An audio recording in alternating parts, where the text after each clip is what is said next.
આપણે આજે જાણીશું ચોમાસાના બેસ્ટ સ્ટોક. ચોમાસું બેસી ગયું છે, આ ત્રણ શેરો આપશે તમને જોરદાર કમાણી. નમસ્કાર મિત્રો, ગુજરાત સહિત આખા દેશમાં ચોમાસાનું આગમન થઈ ચૂક્યું છે. ખેડૂતો વાવણીની તૈયારી કરી રહ્યા છે, પણ શું તમને ખબર છે પોર્ટફોલિયો પણ કમાણીની વાવણી કરી રહ્યો છે. જ્યારે આપણે ચોમાસું સારું થાય ત્યારે અમુક સારા સેક્ટર પર શેર રોકેટ બની જાય છે. પણ આજે આપણે એવા શેર વિશે વાત કરીશું જે ચોમાસામાં પણ તમને જોરદાર રિટર્ન આપી શકે. પહેલો શેર મહિન્દ્રા એન્ડ મહિન્દ્રા અથવા ઇસ્કોટ.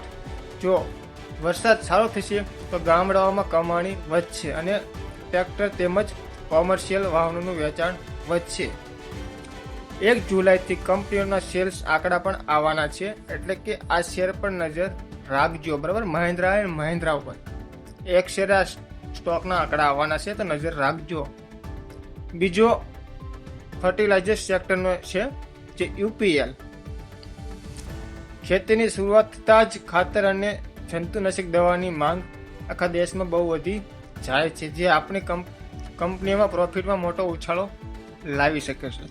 બરાબર, એટલે યુપીએલ બીજો સ્ટોક છે. હવે ત્રીજા સ્ટોકની વાત કરીએ તો ત્રીજો શેર છે આઈટીસી, હિન્દુસ્તાન યુનિલિવર. સારો વરસાદ એટલે કે ગ્રામ્ય વિસ્તારમાં મજબૂત ડિમાન્ડ આ એક કંપનીઓનું સાબુ તેલથી લઈને પેકેજ ફૂડનું વેચાણ ચોમાસામાં પછી ખૂબ વધે છે. તો આ સ્ટોક ઉપર તમે નજર રાખજો, આઈટીસી, યુપીએલ અને મહિન્દ્રા એન્ડ મહિન્દ્રા. યાદ રાખજો મિત્રો, આ કોઈ ડાયરેક્ટ બાઇંગ એડવાઇઝ નથી.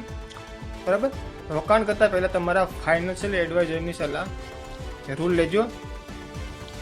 તમારા પોર્ટફોલિયોમાં આમાંથી કયો શેર છે તે કમેન્ટમાં જરૂર મેન્શન કરજો, અને વિડીયો ગમ્યો તો વિડીયોને લાઇક કરો અને ચેનલને સબસ્ક્રાઈબ કરો.